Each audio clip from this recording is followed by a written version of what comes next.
اعوذ باللہ من الشیطان الرجیم بسم اللہ الرحمن الرحیم رب اشرح لی صدری ویسر لی امری واحلل عقدۃ من لسانی یفقہوا قولی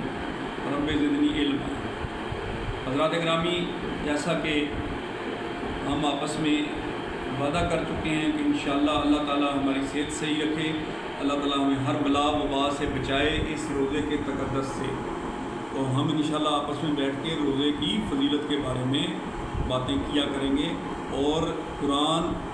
اللہ اور نبی پاک صلی اللہ علیہ وسلم کی باتیں کیا کریں گے۔ تو آج ہم آپ کو حضرت علی رضی اللہ تعالیٰ عنہ کی ایک حدیث شریف جو آپ سے منسوب ہے اس کے بارے میں آپ کو بتاتے ہیں کہ وہ فرماتے ہیں کہ اللہ تعالیٰ نے فرمایا، نبی پاک صلی اللہ علیہ وسلم نے فرمایا، یہ وہ حدیث قدسی ہے،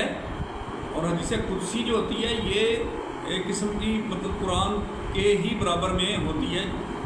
وہ لکھی ہوئی نہیں ہے حدیث پاک میں، لیکن اس کی ویلیو جو ہے وہ ایسے ہی ہے جیسے اللہ تعالیٰ نے قرآن میں فرمایا۔ اور یہ حدیث قدسی ہے، حضرت علی رضی اللہ تعالیٰ عنہ اس کے راوی ہیں۔ وہ فرماتے ہیں کہ اللہ تعالیٰ نے فرمایا ہے کہ روزہ جو ہے یہ میرے لیے ہے اور میں ہی اس کا اجر دوں گا۔ اچھا، اب آپ دیکھیں کہ باقی جتنی بھی اعمال ہیں، جتنے بھی فرائض ہیں، وہ بھی تو سب اللہ تعالیٰ کے لیے ہیں، لیکن صرف یہ روزہ ہی کیوں جس کے بارے میں اللہ تعالیٰ خصوصاً یہ فرما رہا ہے کہ روزہ میرے لیے ہے اور میں ہی اس کا اجر اور ثواب دوں گا۔ اچھا، ایک تو بات یہ ہے کہ جب کوئی بندہ روزہ رکھتا ہے اور اس کے منہ سے ایک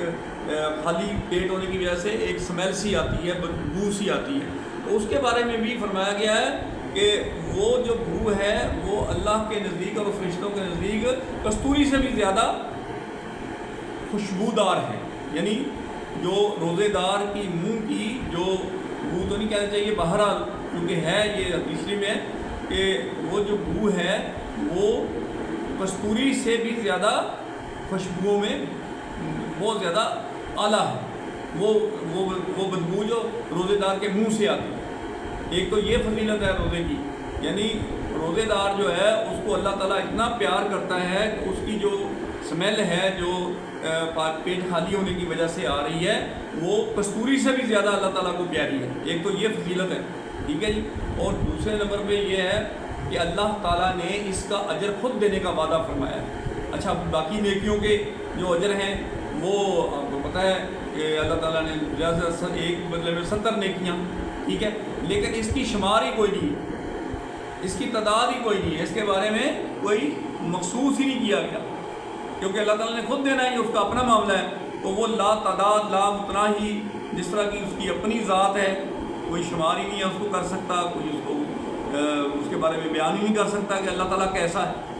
ٹھیک ہے۔ اسی طرح روزہ جو ہے چونکہ اللہ کے لیے ہے، اللہ تعالیٰ نے اس کو مخصوص کر دیا ہے اپنے لیے کہ میں ہی اس کا اجر دوں گا، تو اس لیے بھائی اس کی فضیلت بہت زیادہ ہے، اور ہمیں الحمدللہ اللہ کے فضل و کرم سے اس قرآن پاک کی برکت سے، نبی پاک صلی اللہ علیہ وسلم کی توسط سے ہمیں ایک اور موقع مل گیا ہے، تو اس موقع کا ہم وعدہ کرتے ہیں کہ اس کا بھرپور فائدہ اٹھائیں گے،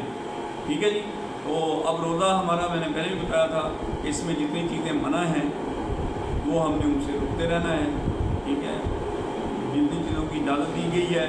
ڈو اور ڈونٹس کہتے ہیں اس کو، یہ کرو یہ نہ، تو وہ چونکہ ہر روز ہم ایک دوسرے کے ساتھ ڈسکس کرتے رہتے ہیں، اچھے کام کرو اور وہ کیا برے کاموں سے رکو، ٹھیک ہے جی۔ روزے کی حالت میں بہت ساری چیز ممنوعات میں آ جاتی ہیں، ٹھیک ہے، تو وہ جتنی چیزیں منع کی گئی ہیں اللہ تعالیٰ نے منع فرمائی ہیں، ہم نے ان سے منع ہونا ہے، ٹھیک ہے جی۔ تو اب میں اس دعا کے ساتھ کہ اللہ تعالیٰ ہمیں یہ روزے جو نصیب فرما دیے ہیں ان کا اجر و ثواب بھی نصیب فرمائے اللہ کے وعدے کے مطابق، ٹھیک ہے، اور ہم ایک دفعہ پھر پاک اور صاف ہو کے دوبارہ اپنی دنیا میں واپس جائیں۔ اس مہینہ، یہ پورا مہینہ جو ہے یہ ہمارا روزے میں انشاءاللہ تعالیٰ گزر ہوگا۔ ہم اللہ تعالیٰ سے ہر روز دعا کرتے ہیں، آج پھر دعا کر رہے ہیں کہ یا اللہ جو دن باقی رہ گئے ہیں ان کو ہمارے لیے اسی طرح قائم کر دیں، ہمارے کوئی مسئلے مسائل نہ ہوں، ہماری کوئی بیماری نہ ہو، ہم آپس میں جڑے رہیں اور اللہ کی، روزے کی اور نبی پاک صلی اللہ علیہ وسلم کی باتیں کرتے ہیں۔ تو اللہ تعالیٰ ہمیں عمل کی توفیق عطا فرمائے۔ وآخر دعوانا الحمدللہ رب العالمین۔